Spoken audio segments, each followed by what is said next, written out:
This week in Grace's Girls Club, a brand new guest with a pretty interesting career that I think you're going to love. I want you to meet Alicia. Alicia, tell us a little bit about you, your name, your title, and the company you work for.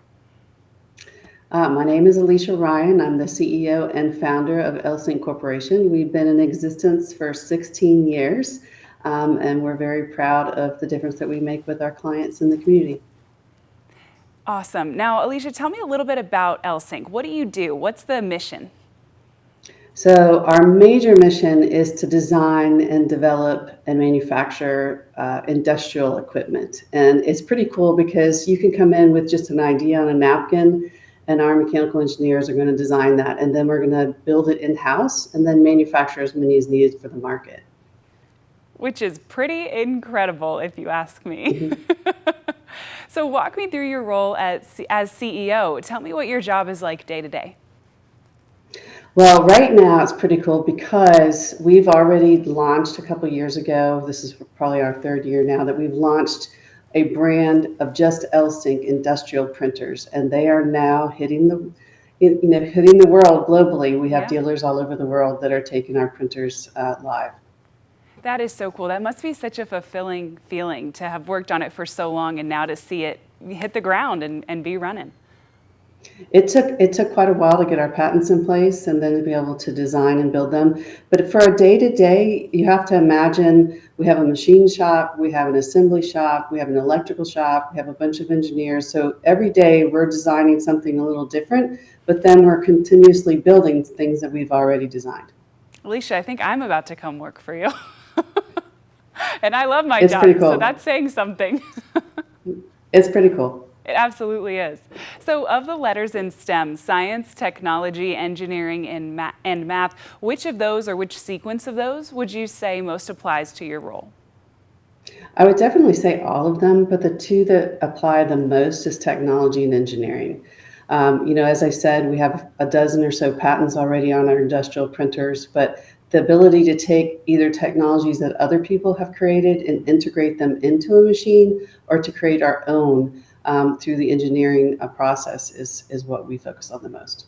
Absolutely. And I have to imagine that y'all have not just the printers, but several pieces of pretty heavy duty equipment that you work with on a daily basis. We do. And our print, it's hard to describe, but there are thousands of pieces in one printer. I think the bill of materials is at least 1,500 lines on an Excel spreadsheet. So when we build something, it takes at least 4 months to build it. Oh my goodness. I would never have guessed that, at least 1,500. I literally never would have guessed that. Mm-hmm. You have to have your eyes on a whole lot of different things all at once to keep the ship afloat. Yes, we do. So walk me through educationally how you got to this point. If I was a young girl or young student watching and I thought, this is a pretty cool career, I'd like to do this, how educationally would you tell me to get to this point?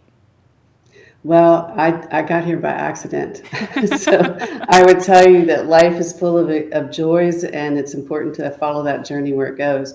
I started with a degree in industrial psychology, and I like to joke that my mom was my first mentor because she insisted on me working in business, and I wanted to be a counselor. So we compromised, and I became a counselor for business, which ended up helping me throughout my whole career.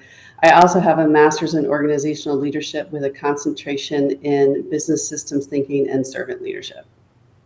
I love that. All right. So walk me through how you went from there to here. Why did you choose this field?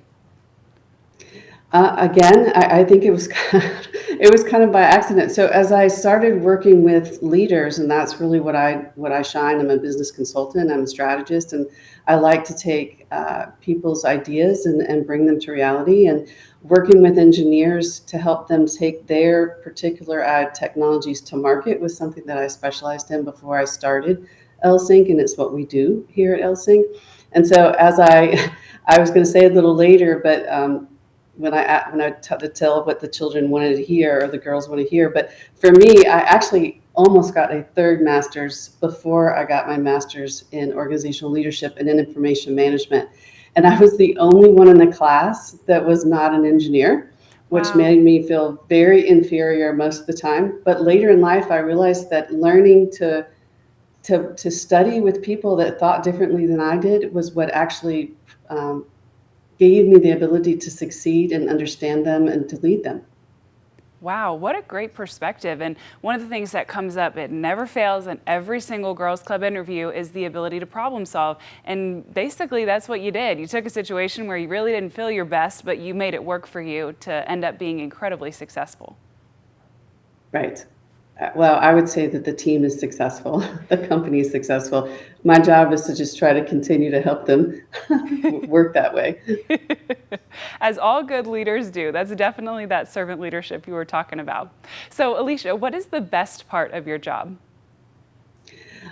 Honestly, all of it. I would tell people that my job is extremely demanding. It's extremely stressful. We focus not just on LSinc, but on LSinc making a difference with our clients and the community. And so it's a lot. Plus we have 4 kids. So I like to say I have 100 employees and 4 kids, but my job is very demanding and stressful, but it's also extremely rewarding. I mean, when you see something that starts on a napkin or in somebody's brain, and then all of a sudden you push an entire team to create something that most people thought were impossible, that's very rewarding, but it doesn't happen overnight, right? So it takes a lot of effort to remember that the goal is to get everybody there together. I can imagine, but like you said, that reward of taking someone's brain project and turning it into a reality for them, that must be pretty incredible.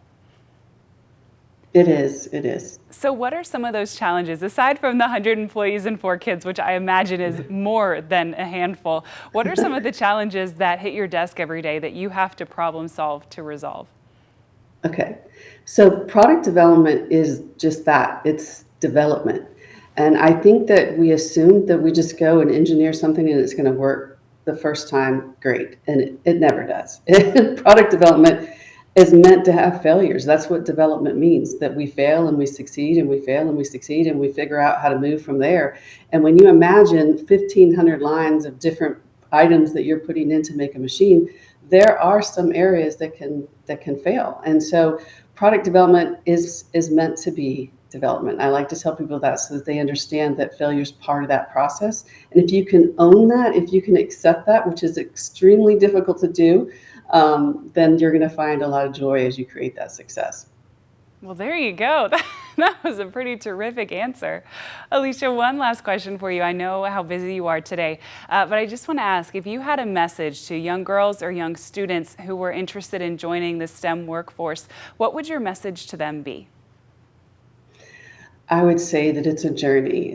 Like I said earlier, my career went in many different avenues, but as I looked back, I realized that every step was part of that process. And so don't give up if it seems like you're not going in the right direction, because chances are you're learning something that's really going to help you succeed in something bigger than you ever thought you could before.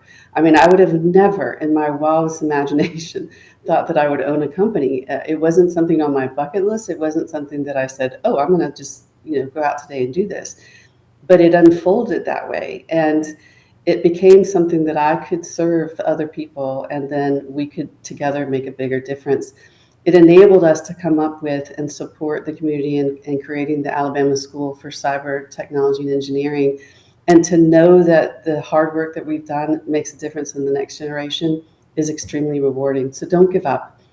Realize that sometimes those failures and those, how would I put it, left turns in your career that you don't know why they're happening are happening for a reason. And you're meant to learn something. You need to be humble along the way. That is outstanding, outstanding advice. And I hope each and every one of you hears that and really takes it into your heart to ponder it, because that was pretty terrific right there. Well, Alicia, thank you so much. Alicia Ryan, CEO and founder of LSinc, thank you so much for being here, and welcome officially to Grace's Girls Club. Thank you very much. I appreciate you, Grace. Thank you. Have a great day.